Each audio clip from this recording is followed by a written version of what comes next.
everyone, my name's Rob and welcome to Cabra Matters, because Cabra matters to God and to us. I'm joined by Will and Hien, and we're pastors of the English congregation here, and we're very pleased to be here with you. If you haven't been with us before, we'd encourage you to listen to our first episode where we discuss why we're doing what we're doing, and just a short version of that while you're here is we are going through the book Tactics by Gregory Koukl. We're doing this as part of our Let's Go 21 campaign because we want our whole church to go to one person in 21. And our hope is that by doing that, we will reach more people who are lost and that they may know Christ. And so this is part of the Connect arm where we are hoping to connect with our neighbors, build relationships, and then eventually bring them the gospel. And so we're enlisting the help of Gregory Koukl to help us be better at doing this because we've all had failings.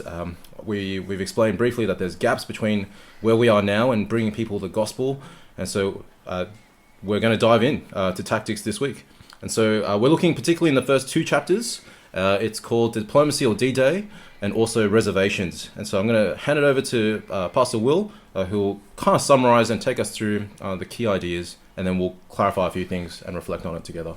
Yeah, so I think thanks Rob, with the first chapter, Diplomacy or Dday, I think he's just kind of sharing with us his convictions with sharing the gospel with people. I think his main idea is that we're not here to win arguments per se, but to give the person we're talking to something to think about, something to chew on, either maybe a gap in their worldview or something that's compelling about the Christian worldview for them to think about. I think he is deeply committed to God's sovereignty, so that's why he can take a long view. So the reason why it's diplomacy or D-Day, he's saying that gospel conversations is more like diplomatic relationships between nations rather than like a full-on D-Day invasion on the shores of a beach to convert people or whatever. And so he's firmly convicted with God's sovereignty because he knows that God is sovereign over the process of someone coming to Christ, and so he doesn't necessarily need to feel the pressure of going, I need to get from how's your day today all the way to Jesus Christ died for your sins and you must repent and believe. He goes, well, I can take the long view because God is sovereign. We can talk about other matters that's closer to how are you today, and then slowly move towards spiritual matters. I think and I think he's also thinking about what does it mean to be an ambassador for Christ. What does that look like to have our conversations seasoned with salt? So I think he takes the view that it's not necessarily that you need to talk about the gospel per se every time. Every time you talk to someone, what does it mean to be seasoned with salt? Doesn't mean you have to share two ways to live, or show them the bridge diagram or something like that. He takes a different view where we can talk about these I guess putting to light the Christian worldview in face of their other worldview. Anything to add, guys? Not for chapter 1. Chapter 1. Maybe chapter 2. Yeah, when we get to chapter 2. Right. Yeah, I really appreciate it actually in this chapter, the first one. He gives us an example of a conversation that he has, that it's a gardening moment. And so he encounters this witch in Wisconsin. And I was just talking to someone in our congregation about, how do you normally open conversations? And, this person might make a comment on someone's shirt. I usually just go for the how are you going? But I guess I like how he's really specific and targeted here. And so just to give you a really, really brief snapshot of that conversation, he's on a family vacation. He encounters this woman who's there. She has a 5-pointed star, which often represents occult practices. And he just straight up asks her, does that star have religious significance? And then from there, that conversation starts. And then, get this, it eventually gets to the point where it's about abortion. And how did it get there? Well, the conversation continues. She explains that, what do the 5 points stand for? They stand for earth, wind, fire, water, and spirit. His wife laughs. She apologizes. And then afterwards, he asks, so you're Wiccan, which I think stands for witch. And then she nods. She says, it's an earth religion. Like the Native Americans, we respect all life. And so hence the gardening moment continues. Greg would ask, if you respect all life, then I suppose you're pro-life on the abortion issue.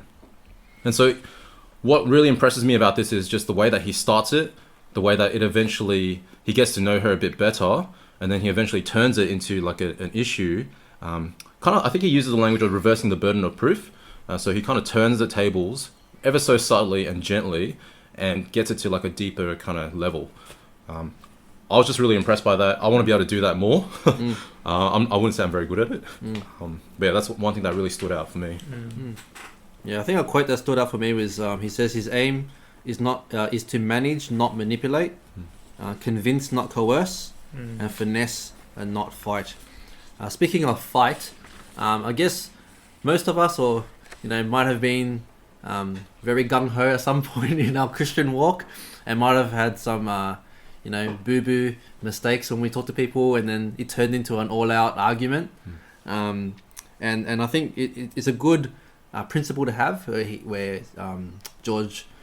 Gregory, he says when someone gets mad, you lose. Right? If either you get mad yourself, or if the person you're talking to get mad, that's the end of the conversation. Because when someone gets mad, they're not going to be engaging properly. They're not in the right mind to change their views. If I could ask Hien to share a bit, we were just talking earlier, and you mentioned a bit about how we're not good at arguing in general. Did you want to elaborate a little bit more on what you mean by that? Yeah, I think when we come to debate and we think of arguing, we're actually taking sides and pushing our own views or our own points, and then we get upset or mad when the other person can't understand us or doesn't take our view. And we get to the point where we argue, and then we become angry at the person. But we're not really angry about the subject, we're angry at the person, which and we don't really argue well in that sense. So I think if we're going to take something away from after reading this, it's just to think of how can we argue better. And I think Rob put it in a way that we've lost the art of debating, because in a debate we argue, but we argue civilly and not attacking the person, but attacking the subject of the matter. And speaking of that, it's not like I've made mistakes on this. I remember there was a time where I was talking to a friend of mine. She comes from a Catholic background, and there was a part in the Bible that she just couldn't wrap her head around, that she'd been thinking about it for years. And we were talking about it one day. It was on James chapter 2, about the bit where you need faith and works. In other words, like to be saved, just to put it like in a summary version. And she was like, "What? But don't Christians always argue for the fact that we're saved by faith alone? How does it works? Doesn't it say here very clearly that we're saved by faith and works?" And so I now know the answer, like how to answer that one. We're saved, like genuine faith leads to works. Saving faith is never alone. Saving faith has always works flow out of it. But at the time, I just couldn't quite. I was frustrated at myself because I couldn't explain it properly. I was frustrated at her because she couldn't get me or like where I was coming from. It became a very heated argument. I remember yelling and raising my voice, and we were sitting in very close quarters as well. She got upset. Pretty sure she teared up as well. And at the end of all that, I was just like, wow, I really did not do that well. Like, she got very mad. I got very mad. It wasn't her fault. If we're to, imbibe and digest this, that was my fault. Completely my fault. I've since learned a lot from that on how better to handle that. I didn't even realize one of the lessons was, to try to win the person, not the argument. That actually, that's just been echoed in this as well. So that's one thing I've taken out of that. And I think Greg here also mentions that it's an art form. Like we learn to do it better and better, and so we can learn the art of arguing well, or putting a stone in people's shoes to get them to think that's an art, and we need to learn the process and do that better. And so I was thinking, well, how do we practice those kind of things? How do we get better? Because you only get better by practicing it. So you're kind of saying you'd like to see some more like robust discussion or argumentation on spiritual matters without it devolving into an ugly argument. Yeah, that's right. I think it takes a lot of self-control actually to do that, because sometimes we feel passionate about things that matter to us. The gospel matters deeply to our very core, and so I think it requires a lot of like self-regulation over our emotions and our the things that we say, especially, so that we engage with the idea and not attack the person. Yeah, and I wonder whether it comes from our Asianness to avoid conflict.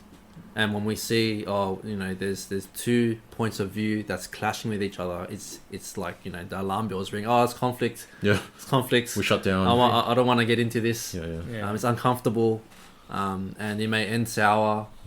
I wonder whether it'll be, something that we can practice as a community of God's people at churches.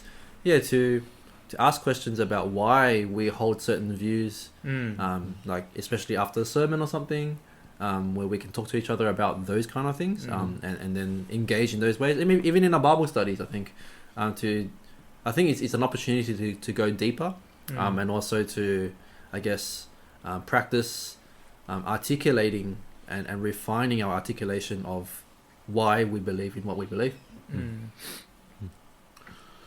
Yeah, so I think Gregory is very, he argues two major propositions, which I think it would be really good for us to clarify. I'll just share with us on the podcast what they are first, and then we'll toss that around, clarify it, explain it, look at God's word and make sense of it.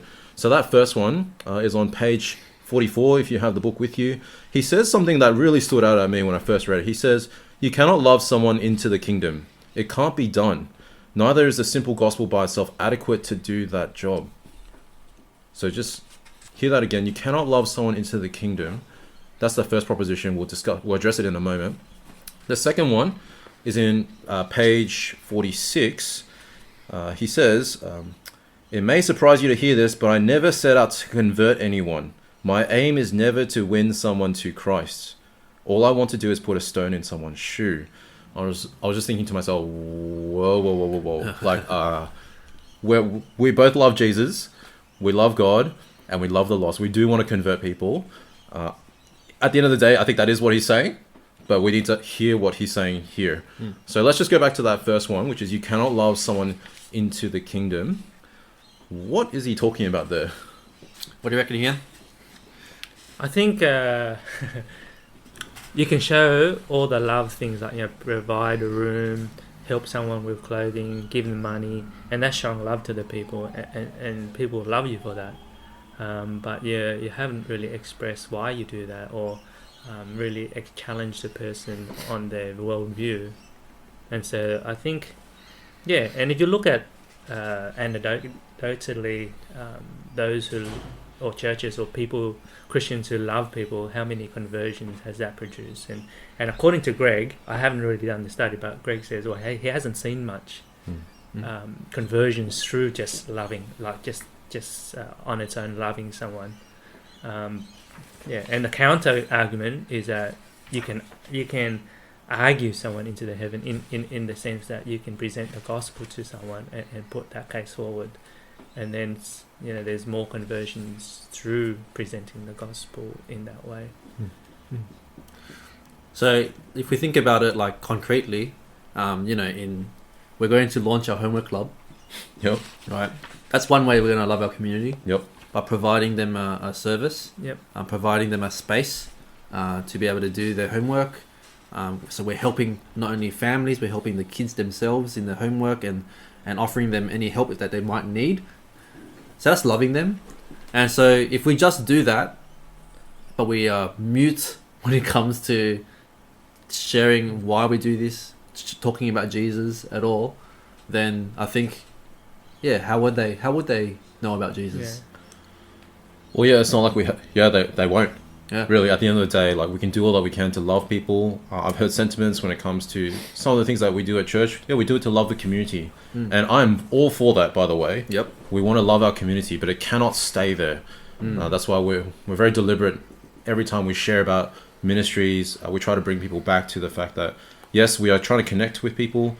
We're trying to pre-evangelize, but it cannot stay there. If it just stays there, in 10 years, maybe, just maybe, we won't see any conversions. And that would be a really, that'd be a very great loss. Yep.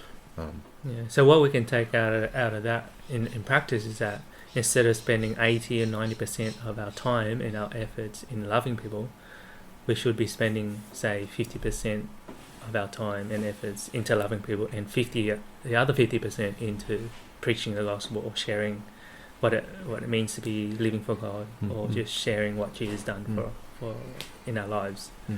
Yeah, so we're not arguing for one or the other. We agree that love is important, but we also know that people need to hear the gospel in order to turn to Christ. So maybe my suggestion in boiling it down is that our view is that love and loving relationships is the context for proclamation of the gospel. Yep. Right. It's a great ground to be able to do that. Yep. And I think loving people helps us break down the barriers in order for them to be more receptive to the gospel message. Because if we just go there and just throw them a Bible and say you have to believe in this, and we don't back it up with any action, then yeah. Yeah, and I really like actually how he addresses that point. Like, arguments are actually good. It's actually what's given to us. That's what the Apostle Paul does. He reasons, he discusses, he debates, and not only that, like, our minds are given to us. It's like a faculty, basically, that God has given us to use. We do use reason. It is a gift to us to be used. And so when we think arguments and arguing, it's actually a really, really useful tool, and it's actually necessary in bringing the gospel to someone. We've got to persuade them from A to B. And the proof that we get of that being used in Scripture is when we look at Acts chapter 17, for example. The Apostle Paul, he goes, this is in Thessalonica, he goes to a synagogue of the Jews. Paul, as was his custom on the 3 Sabbath days, he reasons with them from the Scriptures, explaining and proving that it was necessary for the Christ to suffer, to rise from the dead, and saying, this Jesus whom I proclaim to you is the Christ. There's one concrete example, Acts 17, verses 1 to 3, of how the Apostle Paul, even he, uses reasoning, explaining, proving from the Scriptures so that people will know Christ and trust Christ. And not only that one, even in verse 5, 2 Corinthians 5, he says in verse 11, knowing the fear of the Lord, we persuade others. Verse 14, he's compelled by the love of Christ to do this. And he sees not only him, he also sees us as those who follow Jesus as ambassadors for Christ. That's verse 20, 2 Corinthians 5. And a lot of end of Paul's letters, he always asks that people pray that he might present the gospel clearly, so that people can be saved. Romans 10 as well. How can people believe if they don't hear? How will they have faith if they don't hear? And so, at the end of the day, really, always just to reiterate Will's point, love is the context by which we have these relationships. We love people, but that's the context by which we then argue or share the good news of Jesus. We persuade people. So when he says you cannot love someone into the kingdom, our take is that's what he means. We love people, but it can't just stay there. We at some point need to persuade them of the truth of the gospel. Yeah, that's why we want to see lives transformed through Jesus for God's glory, and part of the going arm is that we pray, connect, and we don't leave it there. We also proclaim. So it's very important for us to be doing that. Yeah. And then the thing is, when it comes to proclaim, here's the second controversial statement we need to clarify. He says on page 46, my aim is not to convert. Ooh. What's he talking about? Yeah, I had a bit of a question mark moment on that when I read that. I was like, what? I thought this whole book is about converting people. Yep. And now you're saying that's never, because he says never, right? Yeah. My aim is never to win someone to Christ. And what does he mean by that? What I think he means is, at the end of the day, his big goal is to see God's kingdom grow. Big goal is to see someone converted to Christ. He is still aiming for that as kind of like the big picture macro goal. But in the details, when he's talking to someone, he's not aiming to seal the deal right there and then. For example, if I go catch a train into work, I don't just walk up to the stranger and expect that I'll be able to seal the deal, close it, share 2 ways to live, and they trust Jesus right there and then. Mm. What he's trying to do in those sub goals, if you can put it that way, is I'm here to put a stone in your shoe. A stone will be really annoying when I walk on it. I'll always know it's there, and I'll be thinking, why is it there? In other words, he's going to do a bit of an inception. His actual aim is to get someone thinking to just about whatever it is, something related to the gospel, just to get them to start thinking. I don't even know if he says if it's something related to the gospel. He just wants to get them thinking. Yeah, Mm.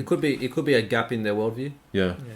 And I think the rest of the chapter 2 does explain why he thinks like that, because he sees himself as one part of the bigger picture. He sees himself as the gardener, whereas there's other people out there who are harvesters, and the harvesters are the guys who present the gospel, and the people become or gets converted. Where he sees himself as a person who prepares the ground, who does the hard work of many months of answering to the stone in people's shoes, and just picking at that, and then other people will come along and do more work, and then others will come and preach the gospel.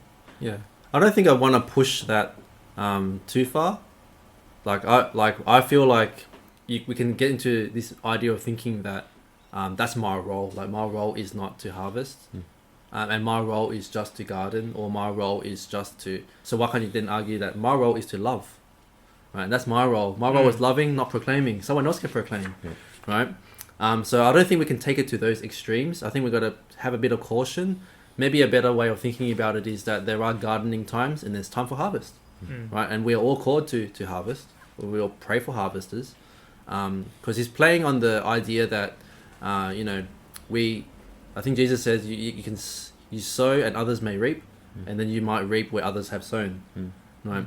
And that idea is, you could be watering, you could be sowing the seed, and then someone else might harvest it, bring them into the kingdom.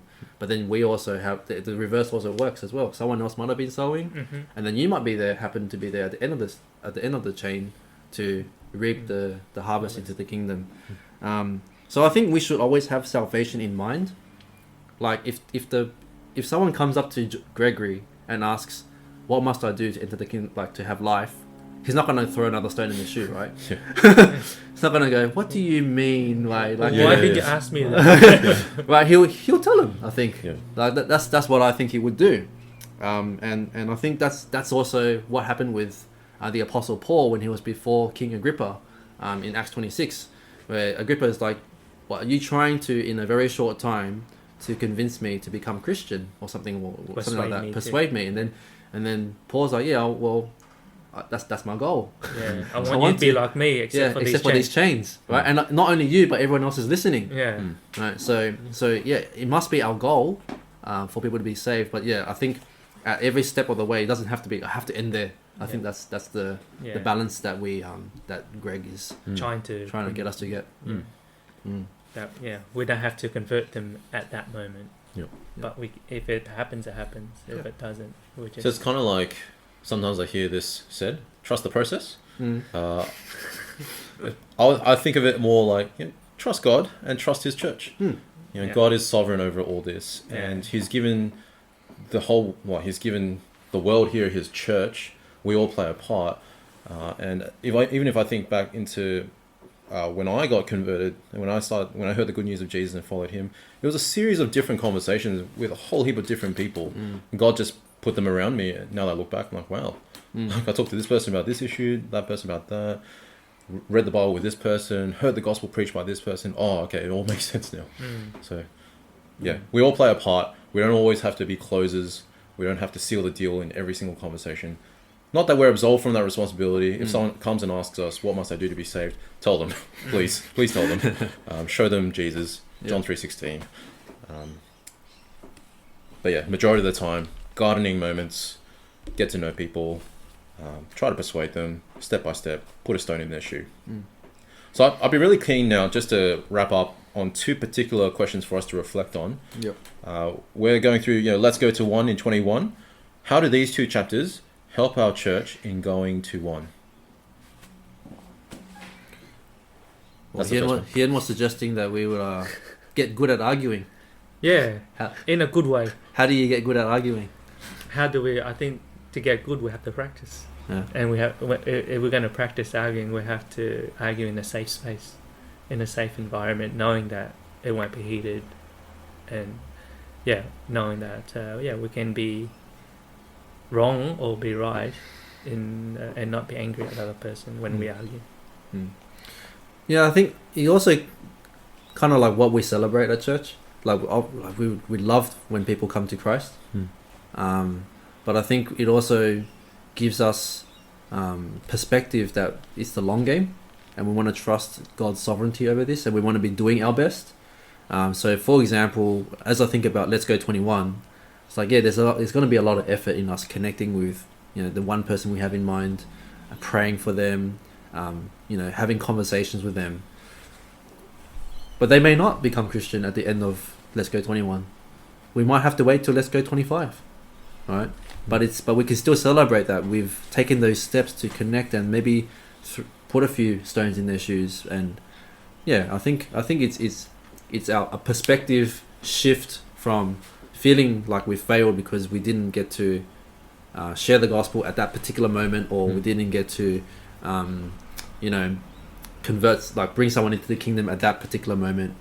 But I think it's just trusting the process, as you said, having a longer view. Yeah, like I think for me it just tweaks it a little. Like I'm okay with gardening moments now more than I was in the past. I think for some reason I just had the view of I have to convert someone right here, right now, in this moment. But it's okay. Yeah, like it is and it isn't, right? Like I want to still eventually get there and share the gospel with someone. But at the same time, it's okay to keep building a relationship and loving them. And it can't stay there. Has to eventually, get to the part where I share the good news.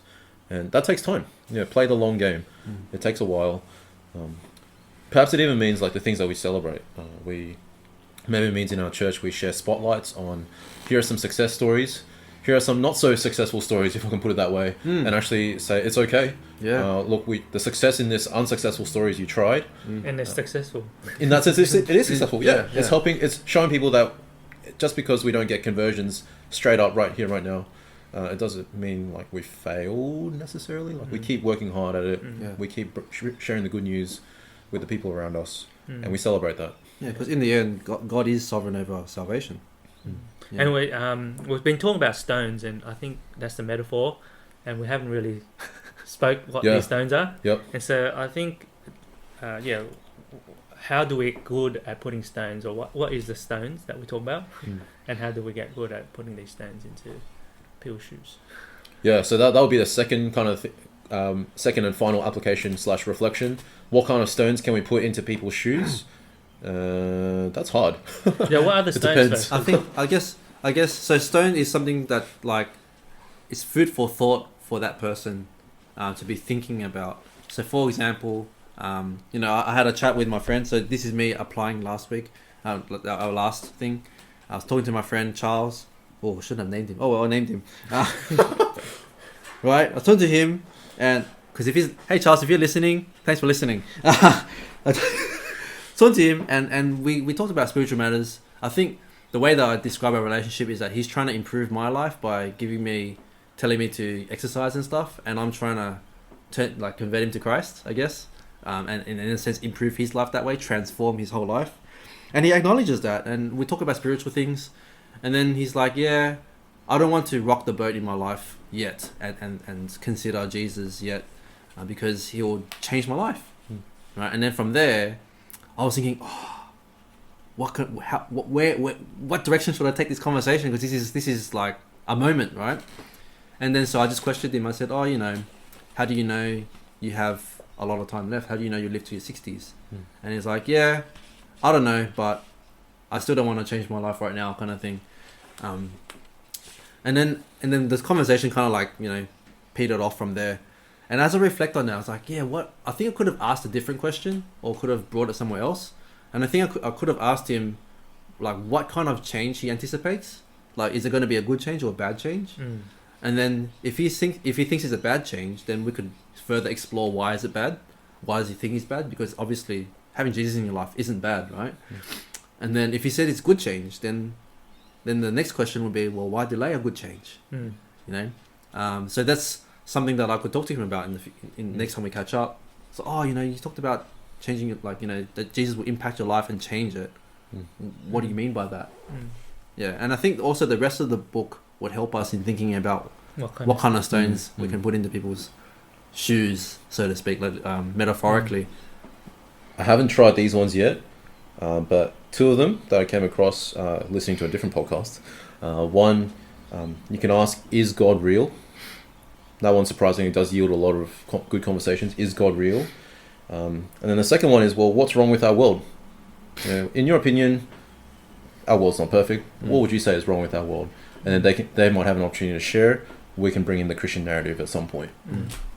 Yeah, and I think some of the stones would be challenging people's worldview and their ideas of how they've grown up, and just seeing, okay, if that is true, then why are they thinking how they're thinking, and just posing that question: why do you think that? How did you come to that conclusion? Yeah, that reminded me. Like, I was talking to someone recently, and they were challenged by the concept of resurrection. It's like, Christians believe that there's a resurrection. And this person was like, well, in the Buddhist view, there's reincarnation. And then I said, oh, well, how do you know reincarnation is true? And that person was like, oh, I don't know, they just told us it's reincarnation. People come back and they say they are. I'm like, yeah, but that's like, they're just saying it. Like, how do you know they're telling you the truth? How do you know that this is actually going to happen? Right? And then I just said, well, we have Jesus who died and came back to life and showed himself to people and says resurrection is true. How about you think about, how can you argue for reincarnation then? And then the person was like, oh, and then went back and did a lot of research and stuff. But I think that's probably an example of kind of putting a stone, like challenging.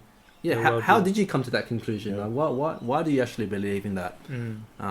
And maybe they realize that, I've just accepted it. Well, we hope that's been food for thought. We hope that you'll keep on joining us as we explore tactics together on this podcast, but also as we read and digest the book together. Next time, we'll be talking about the Columbo tactic, which we've said a few times and we haven't explained what it is. You can find out when you join us on the podcast next time, or read the book, and we hope that you can join us. Until then, bye for now.